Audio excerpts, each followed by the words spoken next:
हम में से ज़्यादातर लोग बैंक में सेविंग अकाउंट का इस्तेमाल करते हैं, लेकिन क्या कभी आपने सोचा है कौन सी ऐसी सेविंग अकाउंट है जो आपके लिए ज़्यादा प्रॉफिटेबल या फिर आपके लिए ज़्यादा फिट है। हम में से बहुत सारे लोग इसके बारे में नहीं सोचते हैं, क्योंकि हम में से बहुत सारे लोगों को पता ही नहीं है बैंकों में बहुत तरह की सेविंग अकाउंट होती है। जब भी सेविंग अकाउंट की बातें करते हैं तो हमें नॉर्मल सेविंग अकाउंट की ही हमारे जहन में बात आ जाती है, और इसके लिए हम सोचते ही नहीं है कि कौन सी सेविंग अकाउंट हमारे लिए ज़्यादा फिट है। लेकिन बैंकों में बहुत तरह के सेविंग अकाउंट को हम खोल सकते हैं। अलग अलग लोगों के लिए अलग अलग तरह की सेविंग अकाउंट होती है, जिसके बारे में हमें जानना जरूरी है अगर हम अपनी सेविंग अकाउंट से ज़्यादा बेनिफिट अर्न करना चाहते हैं। तो कौन सी सेविंग अकाउंट हमारे लिए ज़्यादा प्रॉफिटेबल है, इस वीडियो को देखने के बाद मुझे लगता है अभी आपको पता चल जाएगा। नमस्कार दोस्तों, मेरा नाम है विराज और आपका स्वागत है मेरे चैनल विराज की बातें में। तो चलिए आज की वीडियो को फटाफट शुरू करते हैं।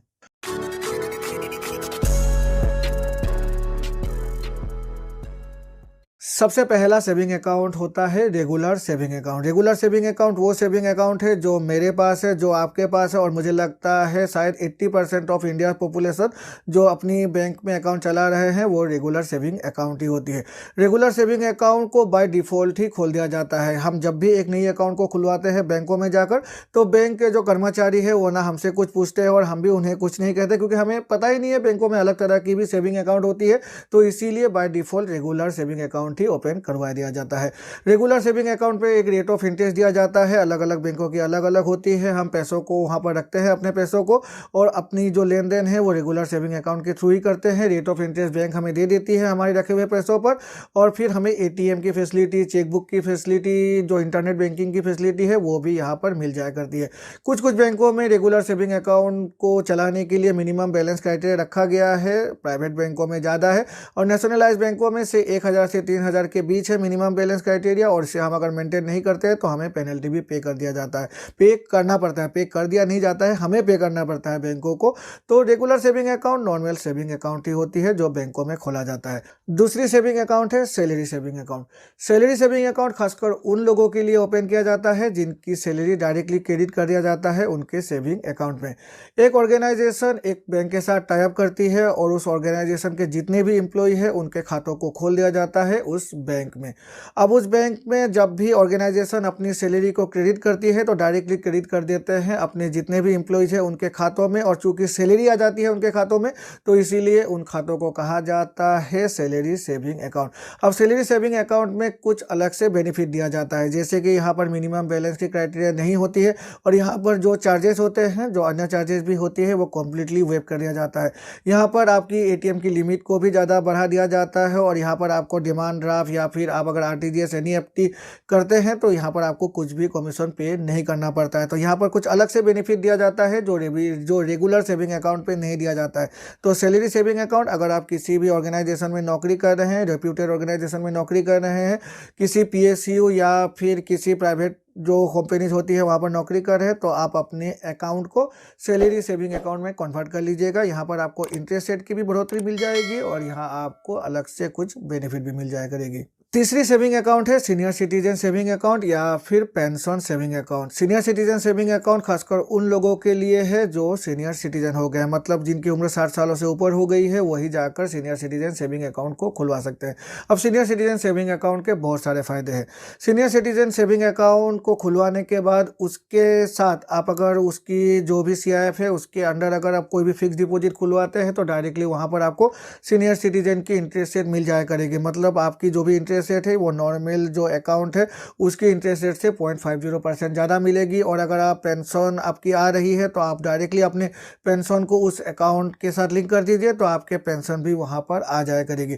आपकी जो भी पेंशन फंड है, जो भी आपकी रिटायरमेंट फंड है, उनके पैसे भी अगर आप यहाँ पर रख देंगे तो वहाँ पर आपको ज़्यादा ब्याज मिल जाया करेगी।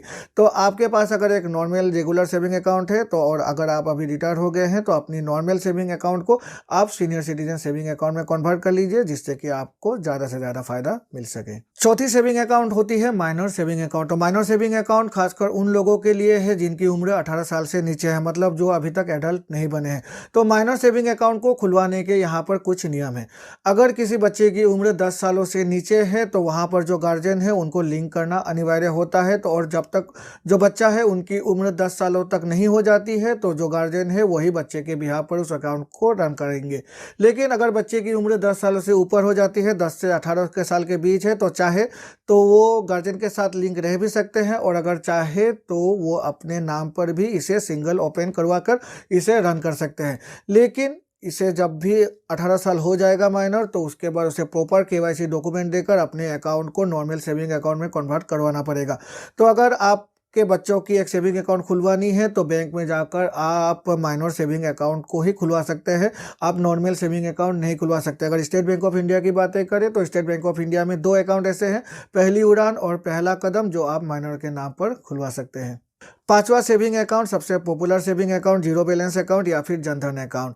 जीरो बैलेंस और जनधन अकाउंट भारत में काफ़ी पॉपुलर ऐसे अकाउंट्स है जो मैं कहूँगा अभी शायद भारत के 30 to 35% पॉपुलेशन इन्हीं अकाउंट को रन कर रहे हैं। एक तो जनधन अकाउंट या फिर जीरो बैलेंस अकाउंट में 1 भी रुपये हमें मेंटेन नहीं करना पड़ता है, हम अपने अकाउंट में कम्प्लीटली जीरो बैलेंस भी रख दें फिर भी हमारी अकाउंट टकाटक चलती रहेगी। यहाँ पर लेकिन जैसे यहाँ पर कुछ एडवांटेजेस है जीरो बैलेंस की, तो उसके साथ कुछ लिमिटेशन भी आ जाती है।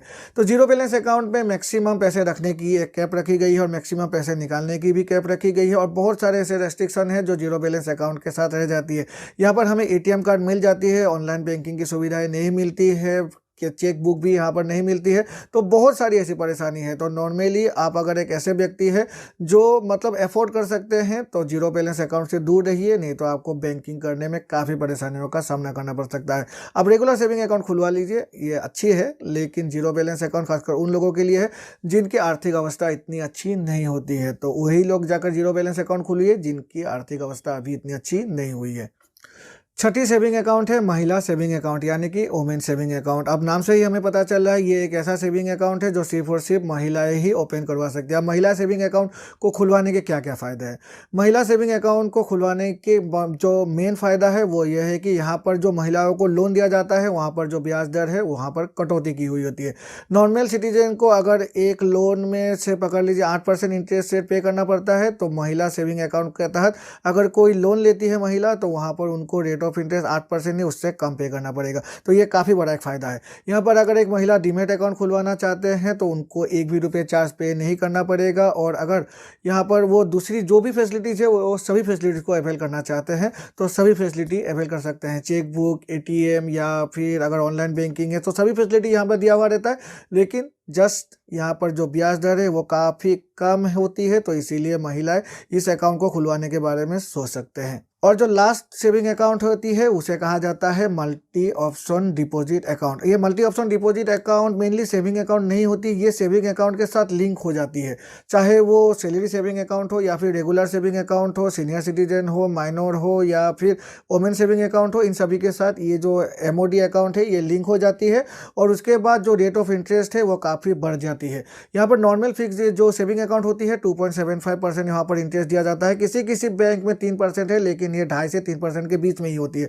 लेकिन जब मल्टी ऑप्शन डिपॉजिट के तौर पर ये कन्वर्ट हो जाती है तो वहाँ पर जो रेट ऑफ इंटरेस्ट है वो 5% से लेकर 6.5% तक आ जाती है। ये कैसे आ जाती है इसके बारे में मैंने वीडियो बना रखी है अपने इस चैनल में, ऊपर कार्ड में और नीचे डिस्क्रिप्शन में उस वीडियो की लिंक को मैं दे दूंगा। अभी हाल ही में बनाया है, उस वीडियो को देख लीजिए, आपको काफ़ी फायदा पहुंचेगा उस वीडियो को देखने के बाद। मुझे लगता है अगर आप एक सेविंग अकाउंट ओपन करवा रखिए, चाहे किसी प्रकार की सेविंग अकाउंट खुलवा रखिए, अगर आप मल्टी ऑप्शन डिपॉजिट के तहत उसे कन्वर्ट करवा लेंगे तो आपको इंटरेस्ट रेट में काफ़ी ज़्यादा फायदा पहुंचने वाला है। उस वीडियो को आप जरूर देखिएगा। तो मेनली इतने प्रकार के सेविंग अकाउंट हम बैंक में जाकर खुलवा सकते हैं, लेकिन हमें सिर्फ रेगुलर सेविंग अकाउंट के बारे में ही पता हुआ होता है। हाँ, कुछ कुछ लोगों को सैलरी अकाउंट के बारे में पता है, लेकिन उसके बाद अगर हम बातें करें तो सीनियर सिटीजन, माइनर और वोमेन्स जो होती है सेविंग अकाउंट या फिर एमओडी अकाउंट, उसके बारे में बहुत सारे लोगों को शायद नहीं पता होता है। इस वीडियो को देखने के बाद मुझे लगता है आपको ब्रीफली कुछ तो नॉलेज हो गया होगा, और अभी आप बैंक में जाकर एटलीस्ट कह तो सकेंगे हाँ मुझे ये वाली सेविंग अकाउंट खुलवानी है, जिससे कि बैंक के कर्मचारी को भी ये लगेगा हाँ